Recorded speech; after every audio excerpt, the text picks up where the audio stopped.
السلام علیکم ورحمۃ اللہ وبرکاتہ۔ پیارے ناظرین، امید ہے کہ آپ حضرات خیریت سے ہوں گے۔ اللہ آپ کو اسی طرح خوش رکھے۔ آج ہم بات کریں گے عقیقہ کے بارے میں۔ جس شخص کو لڑکا یا لڑکی پیدا ہوا ہو تو بہتر یہ ہے کہ 7ویں دن اس کا نام رکھ دیا جائے۔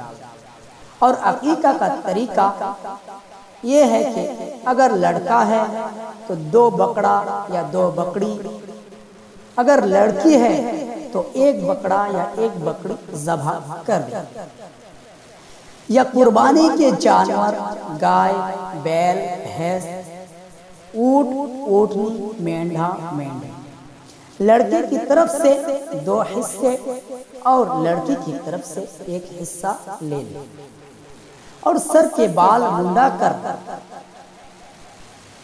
وزن برابر چاندی یا سونا خیرات کر دیں۔ یہ جو دستور ہے، جس وقت بچے کے سر پر استرا رکھا جاوے اور نائی سر منڈانا شروع کر دے تو فوراً اسی وقت بکرا ذبح ہو۔ یہ رسم غلط ہے۔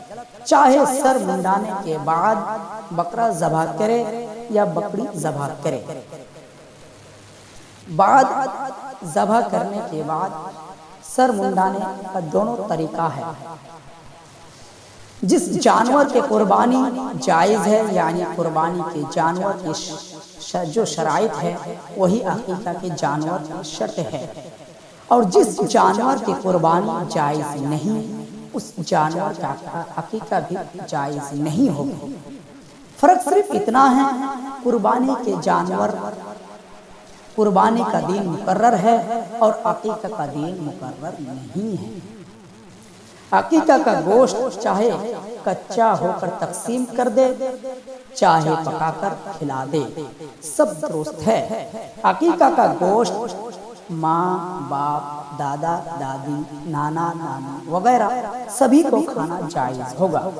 بعض لوگوں کا خیال یہ ہے کہ عقیقہ کا گوشت گھر والے نہیں کھا سکتے ہیں، صرف غریب، مسکین، فقیر ان کو دیا جا سکتا ہے، گھر والے نہیں کھا سکتے۔ یہ صحیح نہیں ہے۔ صحیح بات یہ ہے گھر پر سبھی افراد کھا سکتے ہیں۔ السلام علیکم ورحمۃ اللہ وبرکاتہ۔